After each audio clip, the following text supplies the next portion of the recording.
everyone, and welcome to Book Dragon Storytime. My name is Miss Kate, and I'm really glad to be with you today. I've had kind of a hard day, and spending some time with you and spending time with books are going to be a great way to make me feel a bit better. What kind of things help you feel better when you're not having such a good day? Well, enough about me. Let's get on with our story and our words. Now, today is going to be a bit different because we actually have two words. Now, they sound the same, but they mean completely different things. So our first word for today is night, spelled N-I-G-H-T. Can you guess what it means by looking at this picture right here? That's right, the moon. That means night, like when you go to sleep. You're up during the day and you sleep at night. Now, the second word is also night, but it's spelled a little different. It's spelled K-N-I-G-H-T, night. And this kind of night is like the knights that fight dragons and keep kingdoms safe and go on quests. Okay, so it's sounds the same, night and night, but they mean two totally different things. But let's clap it out to see how many syllables night has. Ready? Night. There's only one. Night is a one-syllable word. But let's get on to our story because you're going to hear both kinds of night in this story. This story is called Night Owl by Christopher Denise. All right. Since the day he hatched, Owl had one wish. I wonder what his wish is. To be a knight. Look how big and strong those knights look on their horses. No wonder he wanted to be a knight. Every morning before he drifted off to sleep. Oh, wait a minute. He drifted off to sleep in the morning? That's a little weird, but wait, we learned about that, remember? We read books about animals that are nocturnal, meaning they sleep during the day and they're up all night. An owl is a nocturnal animal. He imagined himself as a real knight. He would be brave, he would be clever, and he would have many friends. It was just a dream until one day, knights began disappearing from the castle. So Owl applied to night school, and to everyone's surprise, he was accepted. Owl was an excellent student, but he had a tough time with the sword. The sword is about as big as he is, and even the smallest shield was a problem. And he had a habit of nodding off during the day. When we talk about someone nodding off, it means falling asleep. You can see in this picture, he fell fast asleep because he's not used to being up during the day. Night school was hard, but Owl worked and worked. He graduated with honor, as all knights do. Owl was assigned to the night watch. There are two uses of the word night. The first night is the person Owl is. He's the knight, but he's also in charge of guarding the castle in the night. So that's why they call it the night watch. He was very good at his job. The other knights usually fell asleep during the long night watch, but Owl didn't mind.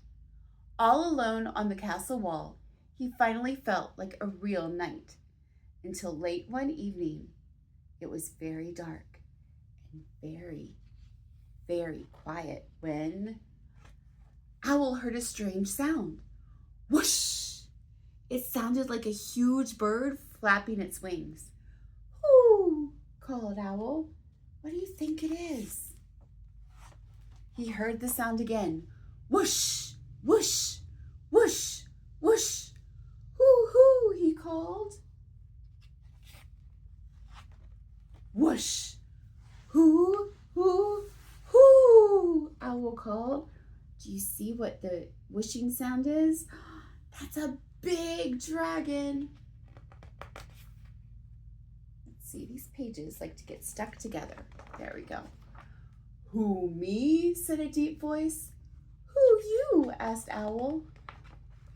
I am a hungry dragon, said the dragon. Owl was very afraid. But because he was now a real knight, and knights are brave, he puffed out his feathers and said, I am Owl. I am a knight of the night watch. You don't look like a knight, said the dragon. You look like a midnight snack. Owl's feathers trembled. That means they shook a little bit. But because he was a real knight, and real knights are clever, he said, You don't want me. I'm too small. Hardly even a mouthful. A mouthful is enough, snarled the dragon. I am all feathers and fluff, said Owl. A great dragon like you needs something tastier and more filling. That's true. If you were really hungry, you wouldn't want to eat something really tiny and small. You would want a big meal. How about pizza instead? We know dragons love tacos, but do they also love pizza? It turned out that the dragon loved pizza. They talked about how each of them had hatched from eggs, how much they liked the night, and how flying was hard to explain to someone who had never done it before. They really had a lot in common. So even though they have a lot of differences, they were able to start becoming friends.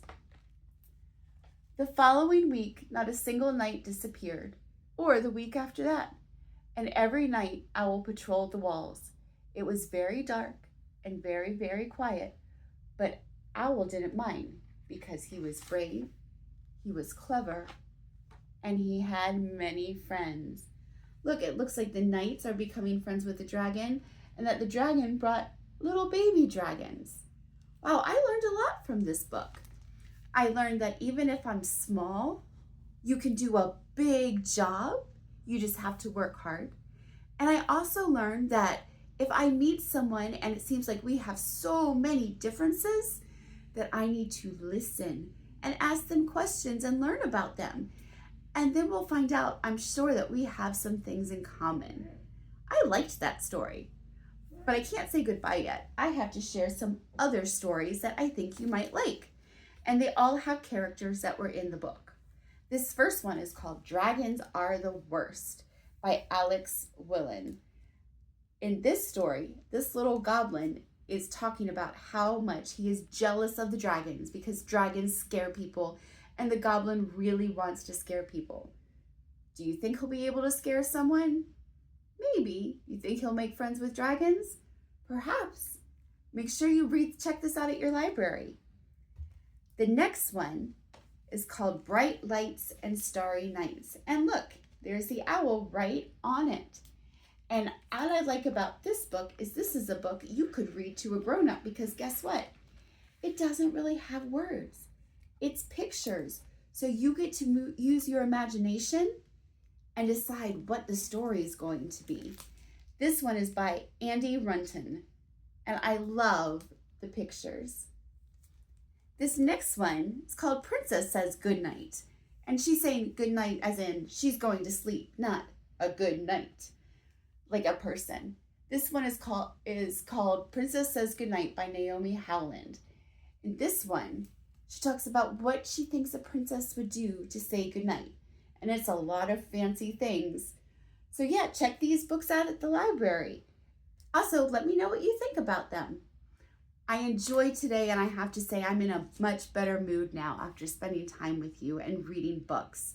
Make sure you hit like and subscribe, and we'll see you back next week for another Book Dragon story time. Bye!